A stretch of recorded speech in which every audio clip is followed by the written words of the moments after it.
ایک حکیم صاحب ہوا کرتے تھے، بہت ہی نیک دل اور دیندار، جن کا طب خانہ کسی پرانی سی عمارت میں ہوا کرتا تھا۔ حکیم صاحب روزانہ مطب جانے سے پہلے بیوی سے کہتے کہ جو کچھ تم کو آج کے دن کے لیے درکار ہے ایک پرچی پر لکھ کر دے دو۔ بیوی لکھ کر دے دیتی۔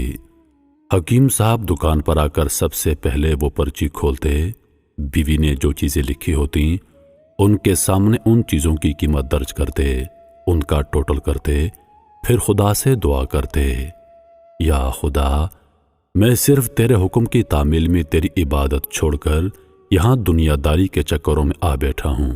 جو ہی تو میری آج کی مطلوبہ رقم کا بندوبست کر دے گا، میں اسی وقت یہاں سے اٹھ جاؤں گا۔ اور پھر یہی ہوتا۔ کبھی صبح کے 9:30 بجے اور کبھی 10 بجے حکیم صاحب مریضوں سے فارغ ہو کر واپس اپنے گاؤں چلے جاتے۔ ایک دن حکیم صاحب نے دکان کھولی، رقم کا حساب لگانے کے لیے پرچی کھولی تو وہ پرچی کو دیکھتے دیکھتے رہ گئے۔ ایک لمحے کے لیے تو ان کا دماغ گھوم گیا۔ ان کو اپنی آنکھوں کے سامنے تارے چمکتے نظر آ رہے تھے، لیکن جلد ہی انہوں نے اعصاب پر قابو پا لیا۔ آٹے دال وغیرہ کے سامان کے بعد بیوی نے لکھا تھا بیٹی کے جہیز کا سامان۔ حکیم صاحب کچھ دیر سوچتے رہے، پھر سب چیزوں کی قیمت ان کے سامنے لکھنے کے بعد جہیز کے سامان کے سامنے لکھ دیا۔ یہ خدا کا کام ہے اور خدا جانے۔ 1-2 مریض آئے تھے، ان کو حکیم صاحب نے دوائی دے دی۔ اسی دوران ایک بڑی سی کار ان کے مطب کے سامنے آ کر رکی، لیکن کار کے آنے یا جو صاحب کار میں تھے ان کو حکیم صاحب نے کوئی توجہ نہ دی، کیونکہ کئی کاروں والے حضرات بھی حکیم صاحب کے پاس علاج معالجے کے لیے آیا کرتے تھے۔ جب وہ مریضوں والی دوائی لے کر چلے گئے تو وہ کار والے صاحب کار سے باہر نکلے اور حکیم صاحب کو سلام کر کے سامنے موجود بینچ پر بیٹھ گئے۔ حکیم صاحب نے کہا، اگر آپ نے کوئی دوائی لینی ہے تو یہاں سٹول پر آ جائیے تاکہ میں آپ کو چیک کر سکوں، اور اگر کسی اور مریض کی دوائی لے کر جانی ہے تو مریض کی کیفیت بیان کر دیں۔ وہ صاحب بولے، حکیم صاحب، میرا خیال ہے آپ نے مجھے پہچانا نہیں، لیکن آپ پہچان بھی کیسے سکتے ہیں؟ میں 15-16 سال کے بعد آپ سے مل رہا ہوں۔ اپنی شناخت کے لیے میں آپ کو ہماری گزشتہ ملاقات کا حال سناتا ہوں۔ جب میں پہلی مرتبہ یہاں پر آیا تھا تو میں خود نہیں آیا تھا، بلکہ خدا نے مجھے آپ کے پاس بھیجا تھا، کیونکہ خدا کو مجھ پر رحم آ گیا تھا اور وہ میرا گھر آباد کرنا چاہتا تھا۔ ہوا کچھ یوں کہ میں اپنے آبائی گاؤں جا رہا تھا، عین آپ کی دکان کے سامنے ہماری گاڑی پنکچر ہو گئی۔ ڈرائیور کار کا پہیہ اتار کر پنکچر لگوانے گیا تھا۔ آپ نے دیکھا کہ میں گرمی میں کار کے پاس کھڑا ہوں۔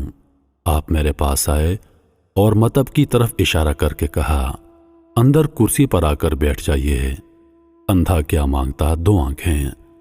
میں نے آپ کا شکریہ ادا کیا اور کرسی پر آ کر بیٹھ گیا۔ ڈرائیور نے کچھ زیادہ ہی دیر لگا دی۔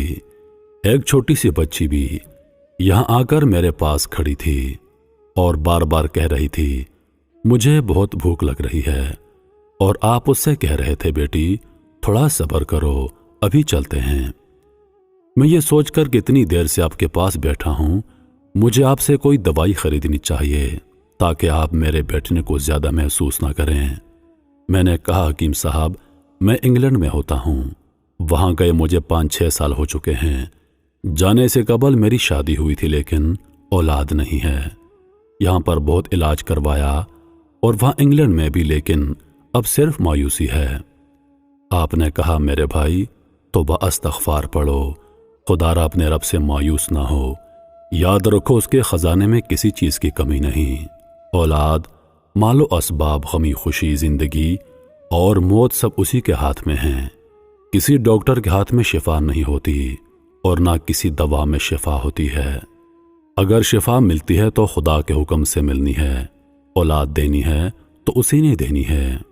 مجھے یاد ہے آپ 7 باتیں کرتے جا رہے تھے اور 7 پڑیاں بناتے جا رہے تھے۔ تمام دوائیں آپ نے 2 حصوں میں تقسیم کر کے الگ الگ لفافوں میں ڈالیں۔ پھر مجھ سے پوچھا، آپ کا نام کیا ہے؟ میں نے کہا میرا نام امجد ہے۔ آپ نے ایک لفافے پر امجد لکھا اور دوسرے لفافے پر بیگم امجد لکھا، پھر دونوں لفافے تھیلی میں ڈال کر دوائی استعمال کرنے کا طریقہ سمجھایا۔ میں نے بے دلی سے دوائی لے لی کیونکہ میں تو صرف کچھ رقم آپ کو دینا چاہتا تھا، لیکن جب دوائی لینے کے بعد میں نے پوچھا کہ کتنے پیسے، تو آپ نے کہا کہ بس ٹھیک ہے۔ میں نے زیادہ زور ڈالا تو آپ نے کہا آج کا کھاتا بند ہو گیا۔ میں نے کہا مجھے آپ کی بات سمجھ نہیں آئی۔ اسی دوران ایک اور شخص وہاں موجود تھا، اس نے مجھے بتایا کھاتا بند ہونے کا مطلب ہے کہ حکیم صاحب کے آج کے گھریلو اخراجات کے لیے جتنی رقم خدا سے مانگی تھی وہ خدا نے انہیں دے دی ہے، مزید رقم وہ نہیں لے سکتے۔ میں کچھ حیران ہوا اور دل میں شرمندہ ہوا کہ میرے کتنے گھٹیا خیالات تھے اور یہ سادہ سا حکیم کتنا عظیم انسان ہے۔ میں نے جب گھر جا کر اپنی بیگم کو دوائیں دکھائیں اور اسے ساری بات سمجھائی تو وہ کہنے لگی وہ کوئی انسان نہیں بلکہ ہمارے لیے تو فرشتہ ہے، اور مجھے یقین ہے کہ اس کی دی ہوئی دوائی ہمارے لیے فائدہ مند ثابت ہوگی۔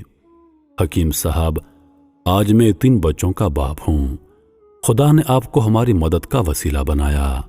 ہم ہمیشہ آپ کے لیے دعا کرتے ہیں۔ جب بھی میں پاکستان چھٹی پر آیا ہمیشہ آپ کے مطب آیا، لیکن ہمیشہ ہی آپ کی دکان کو بند پایا۔ میں کل دوپہر بھی آیا تھا لیکن آپ کا مطب بند تھا۔ ایک آدمی پاس کھڑا تھا، اس نے کہا اگر آپ نے حکیم صاحب سے ملنا ہے تو 9 بجے لازمی پہنچ جائیں، ورنہ ان سے ملنے کی کوئی گارنٹی نہیں۔ اس لیے آج میں سویرے سویرے آپ کے پاس آیا ہوں۔